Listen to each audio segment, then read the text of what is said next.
পূর্ব বর্ধমান জেলার কেতুগ্রামের গঙ্গাটিকুড়ি গ্রামের গঙ্গাটিকুড়ি অতীন্দ্রনাথ বিদ্যা মন্দিরের ৭৫ বছর পূর্তি উপলক্ষে সাংস্কৃতিক অনুষ্ঠান ও গুণীজন সংবর্ধনা অনুষ্ঠানের আয়োজন করল স্কুল কর্তৃপক্ষ। গঙ্গাটিকুড়ি অতীন্দ্রনাথ বিদ্যা মন্দিরে 2 দিন ব্যাপী এই সাংস্কৃতিক অনুষ্ঠানের আয়োজন করা হয়। আজকের এই উদ্বোধনী অনুষ্ঠানে উপস্থিত ছিলেন কলকাতা হাইকোর্টের মাননীয় বিচারপতি রবীন্দ্রনাথ সামন্ত মহাশয়, কেতুগ্রামের বিধায়ক শেখ শাহনওয়াজ, দক্ষিণবঙ্গ রত্ন মানববন্ধু অমরচাঁদ কুণ্ডু সহ অন্যান্য গুণীজনেরা। প্রদীপ প্রজ্বলন ও উদ্বোধনী সঙ্গীতের মাধ্যমে অনুষ্ঠানের শুভারম্ভ হয়। প্রথমে সকল গুণীজন এবং অতিথিদের সংবর্ধিত করা হয়, তারপর শুরু হয় সাংস্কৃতিক অনুষ্ঠান। নাচ, গান, আবৃত্তির পাশাপাশি ক্যারাটে প্রদর্শনী, নাটক ও বাউল গানের আয়োজন করা হয়।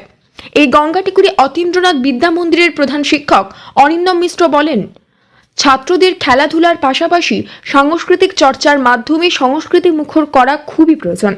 এছাড়াও পুঁথিগত শিক্ষার পাশাপাশি সাংস্কৃতিক চর্চারও বিশেষ প্রয়োজন রয়েছে। স্কুলের এরকম অনুষ্ঠানকে সর্বাঙ্গীনভাবে সুন্দর করতে স্কুল শিক্ষক শিক্ষিকাদের পাশাপাশি এগিয়ে এসেছেন গ্রামের বহু সংস্কৃতিপরায়ণ মানুষ।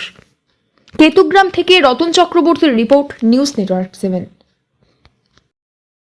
কাটোয়ার শিক্ষা জগতের একটি সুপরিচিত নাম সারস্বত মিশন স্কুল। আপনার সন্তানকে যুগোপযোগী শিক্ষায় শিক্ষিত করে তুলতে আমরা বদ্ধপরিকর।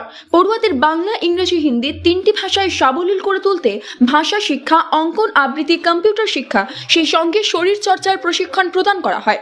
বর্তমানে 2024 শিক্ষাবর্ষে সীমিত সংখ্যক আসনে ভর্তির প্রক্রিয়া চলছে। আপনার সন্তানের উজ্জ্বল ভবিষ্যতের জন্য বেছে নিন Saraswat mission school. Saraswat mission school ঠিকানা বিদ্যাসাগর পল্লী, সার্কাস ময়দান, কাটোয়া।